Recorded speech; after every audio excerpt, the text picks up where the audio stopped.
All right, now that we've got the score working, let's actually get the ball to sort of be destroyed and then respawn. So there's sort of three things that we need to do here. Like I said, one is we're going to destroy the ball, respawn the ball, and it'd probably be a good idea to reset the position of the paddle there. Now, I'm not going to put a pause in here, but I'm thinking that it might be a good spot for a coroutine, and we'll talk about that in a second when we sort of playtest it. But let's go into our scripts. And so we're going to go back into our game script, because basically we want to sort of start the next round, and it makes sense to be on our game script here, because it's sort of like the referee. So what we're going to do though is to be able to reset our computer paddle, so it starts at the center again. I'm going to create a reference to that. So it's going to be the game object, and if I can spell object right, and we'll put that computer player. And then so at the start, just like we did before, the computer player, we're going to have to find that game object. So game object dot find, and oops, just making sure. I believe in Unity here I called it, so underscore there, computer paddle all lowercase. So let's just make sure spell it right. All right, so that will create the reference to the the computer player. I think that should be fine. And then what I'm going to do here is I'm actually going to create a new method, so a new function here, public void, and we'll call it sort of the next round. So basically this is just going to be everything that's going to start the next round. And so like I said, we want to reposition the computer paddle. So what did I call it there? Sorry, computer player. Right, computer player. Okay, so computer player, and we're going to grab its transform dot local position. So just like we did before, basically this script is identical to, or this line is the same.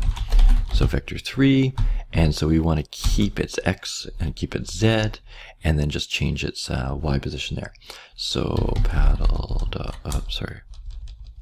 computer player dot transform dot local position dot x. Okay, then 0, and then the same thing, computer player dot transform dot local position dot y or z. Okay, so that just recenters it basically. And then we want to basically destroy the game ball.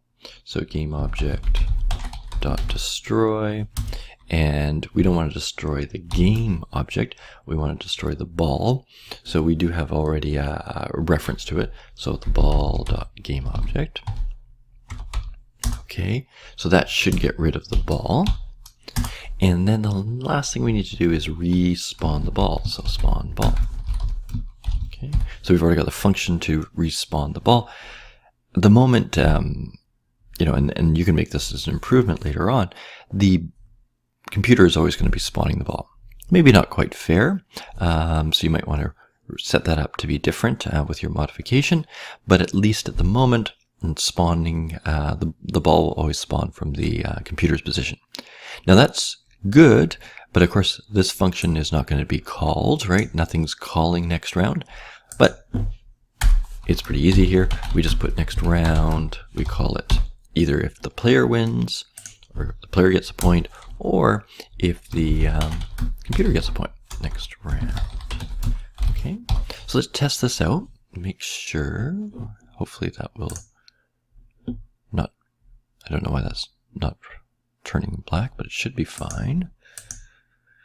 Next round, I spelled it right in time. Okay, let's just see if Unity spots an error. End of file. Oh, okay, Mr. Fleming, always doing that. Wait, I didn't close this function up. There we go. Okay, so let's just save that again, and hopefully that will remove all the errors here. Good. Okay, so now, and then I'll talk about the little problem here as well, but when I start the game, okay, pause it back. Okay, so obviously that didn't work. Let's just try again here. Let's see if I get up.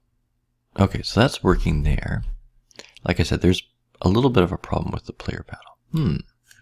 Seems to be more of a problem. It's not getting a point.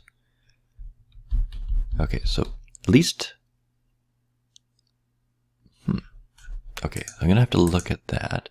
Now, again, the player seemed to be okay. So if the player loses, that seems to be fine. Yep, everything seems to be working there okay.